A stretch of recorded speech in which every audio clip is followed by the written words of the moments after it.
অনেক দিন থেকেই আমার একটি পাহাড় কেনার শখ, কিন্তু পাহাড়কে বিক্রি করে আমি জানি না। যদি তা দেখা পেতাম, দামের জন্য আটকাতো না। আমার নিজস্ব একটা নদী আছে, সেটা দিয়ে দিতাম পাহাড়টার বদলে। কে না জানে পাহাড়ের চাইতে নদীর দামই বেশি। পাহাড় স্থাণু, নদী বহমান, তবু আমি নদীর বদলে পাহাড়টাই কিনতাম, কারণ আমি ঠকতে চাই। নদীটাও অবশ্য কিনেছিলাম একটা দ্বীপের বিনিময়ে।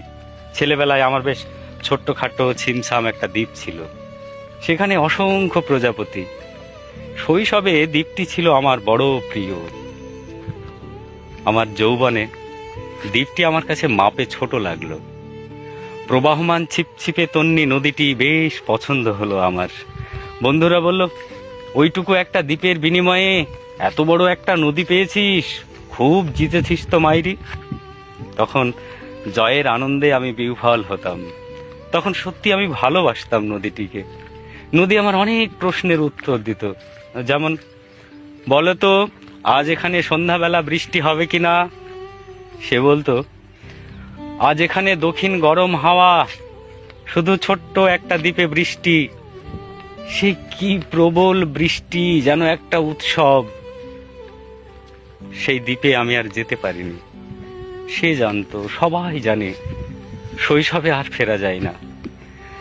এখন আমি একটা পাহাড় কিনতে চাই। সেই পাহাড়ের পায়ের কাছে থাকবে গহন অরণ্য। আমি সেই অরণ্য পার হয়ে যাব, তারপর শুধু রুক্ষ কঠিন পাহাড়। একেবারে চূড়ায়, মাথার খুব কাছে আকাশ, নিচে বিপুলা পৃথিবী, চরাচরে তীব্র নির্জনতা। সেখানে আমার কণ্ঠস্বর কেউ শুনতে পাবে না। আমি ঈশ্বর মানি না, তিনি আমার মাথার কাছে ঝুঁকে দাঁড়াবেন না।